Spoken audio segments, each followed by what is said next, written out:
Dans le cadre de sa mission de relance des activités économiques et sociales de la Casamance, l'ANRAC a effectué une visite de chantier dans la commune de Djibidjon afin de constater l'état d'avancement des constructions des écoles de Nialé et de Djinéa Djilakunda, financées par la Fondation Hollande dans le cadre du plan Diomaye pour la Casamance. Ce que j'ai vu me réconforte.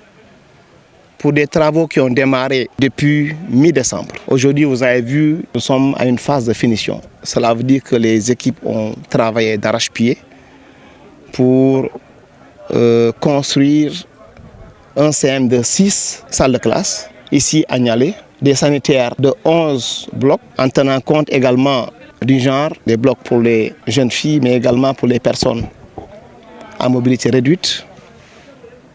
Mais ce qui me réconforte le plus, c'est la salle informatique qui est là, au niveau de ce CM. Et si vous voyez le modèle, c'est un CM à étage, dans un milieu rural. Pourquoi? Parce que le CM de Nialé, pour la 3e année consécutive, fait du 100% BFM. Donc il faut améliorer les conditions d'apprentissage de ces enfants, afin de leur pousser également à maintenir ce flambeau et cette excellence qui va continuer, j'en suis sûr et certain.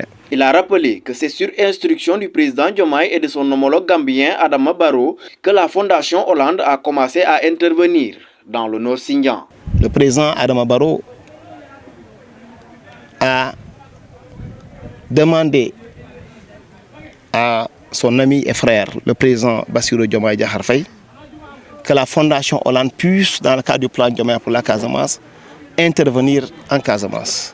Quand on venait, on avait trouvé juste cet abri provisoire et ces quelques salles de classe. On a été aussi également après à Djinéa Djilakunda. Mais séance tenante, nous avons pris la décision vraiment de construire ces 6 salles de classe, un logement pour les enseignants, parce que le logement, ce qui servait du moins de logement pour les enseignants, c'est un poulailler, où une portion a été juste aménagée pour que les enseignants puissent dormir.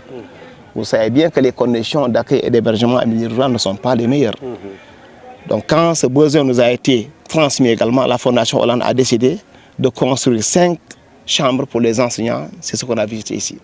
Et ce même modèle va être construit également au niveau du village de Djinéa Djilakunda que nous allons très bientôt visiter, avec aussi 6 salles de classe. Et ce qui me réjouit le plus dans ça, c'est que ces infrastructures éducatives vont être équipées de points d'eau, de panneaux solaires et tout ce qui a comme commodité pour permettre à ces jeunes de pouvoir avoir étudié dans les meilleurs standards. Il a également évoqué les motivations ayant conduit la construction de ces écoles dans cette zone. Nous avons constaté que beaucoup d'enfants sont en Gambie aujourd'hui en train d'étudier dans un système scolaire qui n'est pas le nôtre.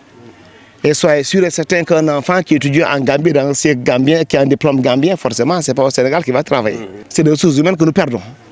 Donc aujourd'hui, en construisant ces écoles, cela permet à ces enfants de revenir et de se connecter encore au système éducatif sénégalais. Le village de Djinéa Djilakunda, l'école était quasiment fermée. Et les enfants dispersés, disséminés entre les autres écoles des alentours.